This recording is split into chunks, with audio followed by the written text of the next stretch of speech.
বাংলাদেশ গণ অধিকার পরিষদ মাগুরা জেলা কর্তৃক আয়োজিত আজকের এই সংবাদ সম্মেলন উপস্থিত হয়েছে।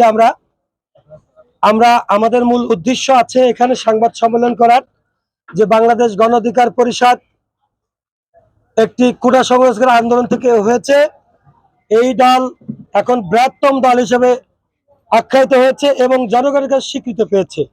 কাজেই যেহেতু মাগুরা জেলা গণ অধিকার পরিষদ, ছাত্র অধিকার, যুব অধিকার, প্রসাদী অধিকার বিভিন্ন অঙ্গ সংগঠন আছে, তো এই দলের আমাদের যুব অধিকারের কিছু লোকজন তারা আমাদের দল থেকে চলে গিয়েছে। আপনারা জানেন সাংবাদিক ভাইরা যে আমি অঙ্গ সংগঠন এবং সর্বদলের ফাদার সংগঠনের মাথায় থেকে আছি। এই দলের ভাবমূর্তি ক্ষুণ্ণ হবে এবং আমাদেরও কিছু ক্ষুণ্ণ হয়। কাজেই কেন গেল, কি কারণে গেল, তার প্রতি উত্তরে দেশবাসী জনগণকে তো আমাদের জানাতে হয়। এই কারণে আজকের আমাদের এই সংবাদ সম্মেলন। কাজেই আশা করি দেশের জনগণ জানবে, মানুষ দল করে যার যার ইচ্ছায়, যদি কেউ চলে যায় তার ইচ্ছায় চলে যায়, তবে ধরে রাখার দায়িত্ব আমাদের। যেহেতু সর্বোচ্চ জায়গা আছে, আমরা যথেষ্ট চেষ্টা করেছি। তো তারা আমাদের সংগঠনে এসেছিল এই সংগঠনটাকে ভেঙে তছনছ করার জন্য।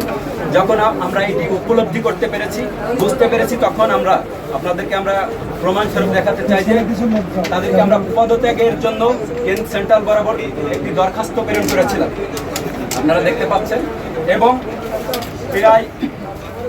প্রায় 6 মাস আগে বহিষ্কৃত নেতৃবৃন্দ এসে আপনারা দেখতে পাচ্ছেন যে একটা সংবাদ সম্মেলন মাগুরা জেলাতে করেছে। এটা অত্যন্ত নিন্দনীয় এবং ধিক্কৃত একটি কাজ, যে কাজের নিন্দা আমরা বারবার জানাচ্ছি। আপনারা দেখতে পাচ্ছেন যে যারা এখানে এসে সংবাদ সম্মেলন করেছিল তাদের আওয়ামী সম্পৃক্ততার জঘন্যতম প্রমাণ আমাদের কাছে রয়েছে। 16 বছরের যারা ফ্যাসিজম চালিয়েছে, সেই ফ্যাসিজমের একেবারে নিকটস্থ দোষক তারা ছিল। 5 আগস্টের পরে তাদের ফেসবুকে এই ধরনের পোস্ট তারা করেছে। আপনারা দেখতে পাচ্ছেন আওয়ামী লীগের মাগুরা জেলা সেক্রেটারির ভাই সেদিন আমাদের সংবাদ সম্মেলনে থেকে মাগুরা জেলা গণ অধিকার পরিষদ তথা বাংলাদেশ গণ অধিকার পরিষদকে অপমান অপদস্থ করার প্রচেষ্টা চালিয়েছে। এবং যারা এটি করেছে, আমরা খুব দ্রুত সময়ের ভিতরে আশা করছি যে আমরা তাদের বিরুদ্ধে আইনানুগ ব্যবস্থা গ্রহণ করবো ইনশাআল্লাহ।